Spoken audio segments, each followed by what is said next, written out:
Pick Six is back on the road. This time we're at the NFL Network, where we had their experts answer your fan questions. Let's get to them.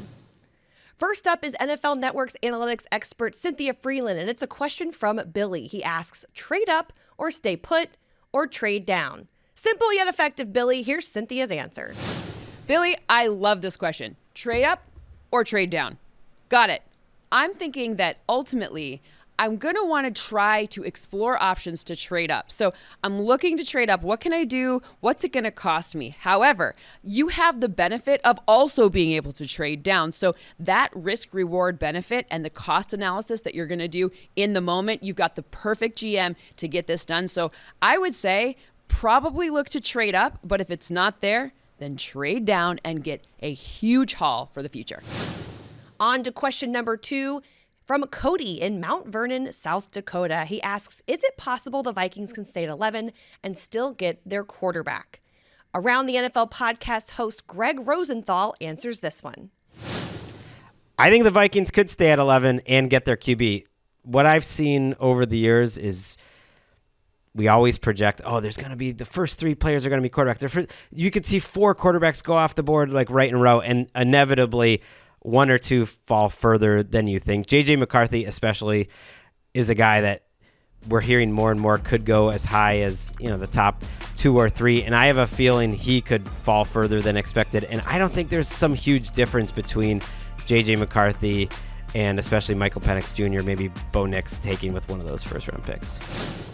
Time now for question number 3. It's from Tyson in South Dakota.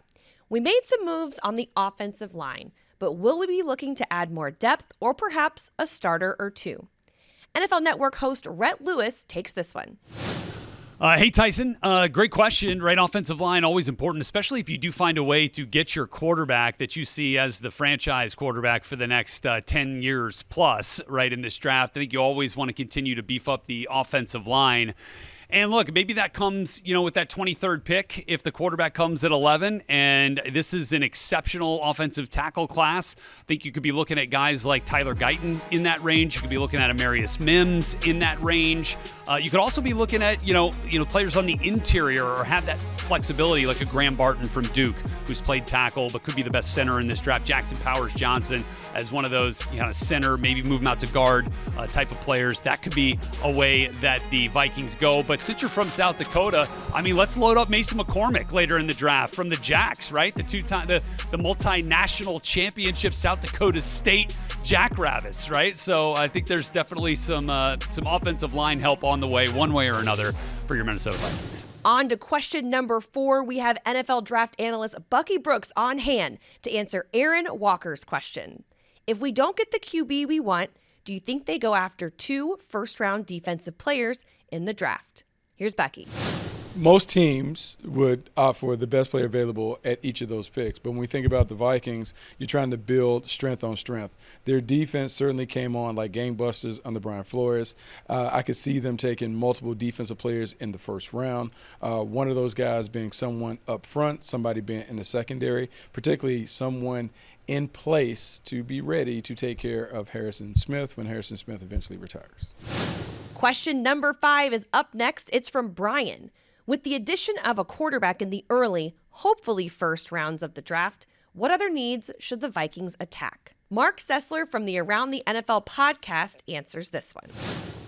I think from there, because you're going to use up a lot of your draft capital. And I'm a believer in kind of best player around. And so it's like, I really think Brian Flores could use more enforcement on defense. I just think he's such a talented defensive coach who really could be a head coach again at some point here. And so I would continue to focus on the defense. You've got a nice position going at wide receiver. Aaron Jones was a great addition at running back, and they've got a pretty solid offensive line. So I go best player available with a stress on defense after you get your quarterback.